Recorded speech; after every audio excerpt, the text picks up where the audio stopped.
Assalamualaikum warahmatullahi wabarakatuh. Jumpa lagi dengan saya Agung Nugroho.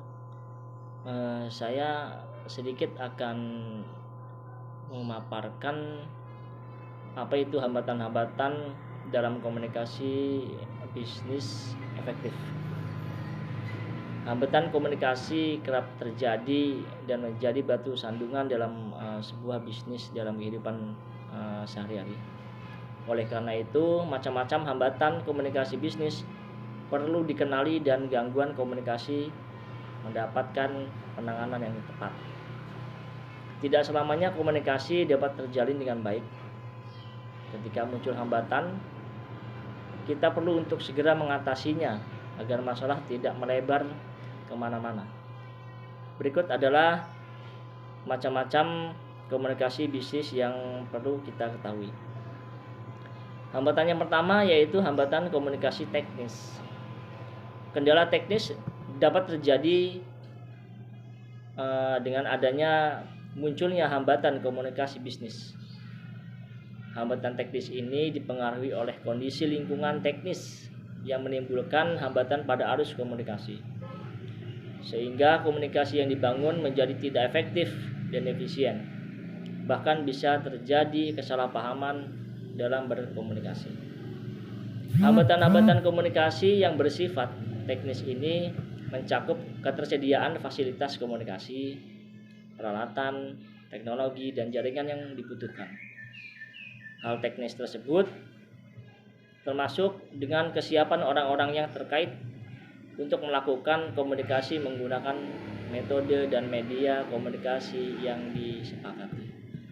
Sebagai contoh dari hambatan teknis ini yaitu keterbatasan alat utama maupun pendukung untuk melakukan komunikasi.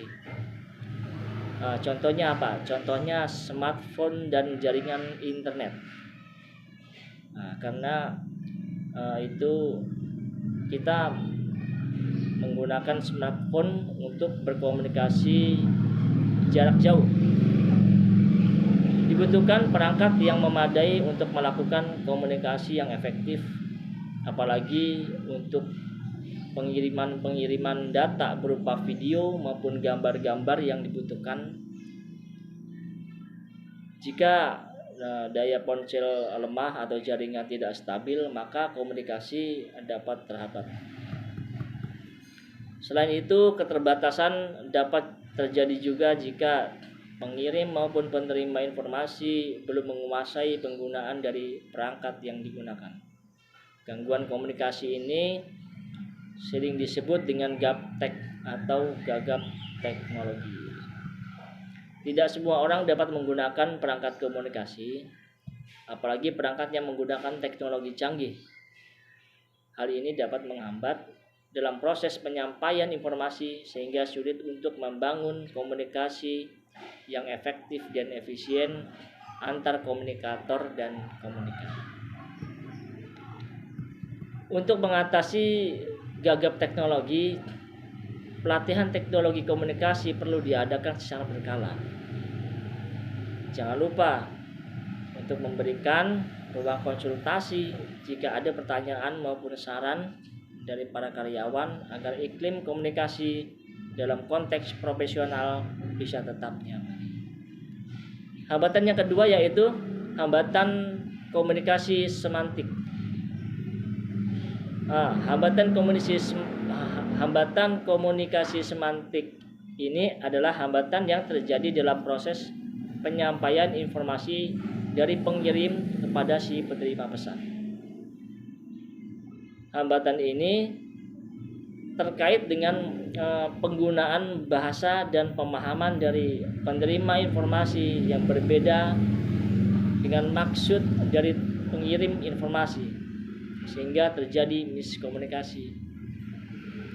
Hambatan semantik kerap terjadi karena alur komunikasi tidak jelas dan tidak ada standar dalam pengiriman informasi, walaupun perangkat teknis atau media yang digunakan sudah layak.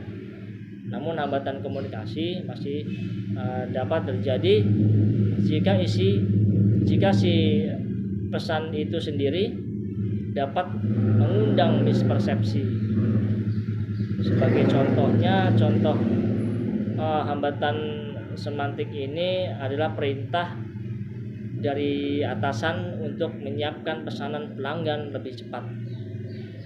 Contohnya, jika tidak standar komunikasi maupun SOP, artinya jika tidak ada standar SOP-nya yang jelas pada perusahaan, karyawan dapat mengartikan bahwa yang terpenting adalah pesanan bisa cepat dikirim dengan mengabaikan standar kualitas produk.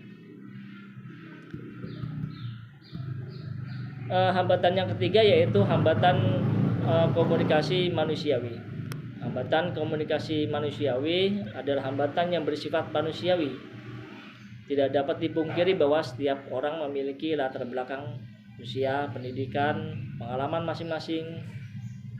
Hal tersebut dapat memberikan pengaruh pada persepsi, pemahaman, serta daya tangkap saat mengirim maupun menerima informasi.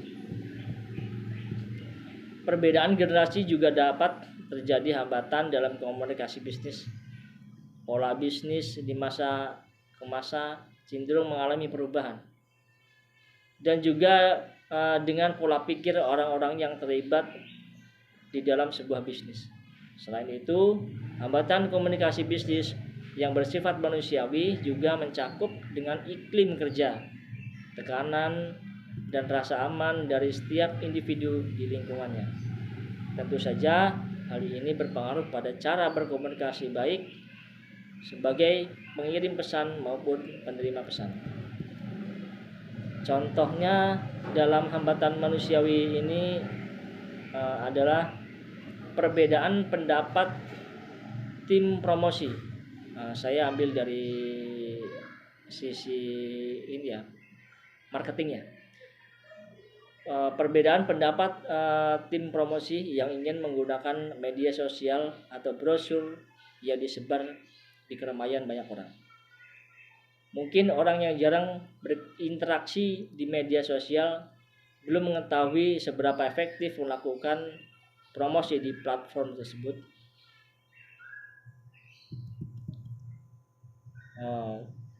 Terus yang keempat yaitu hambatan komunikasi terkait kultur perusahaan atau budaya perusahaan.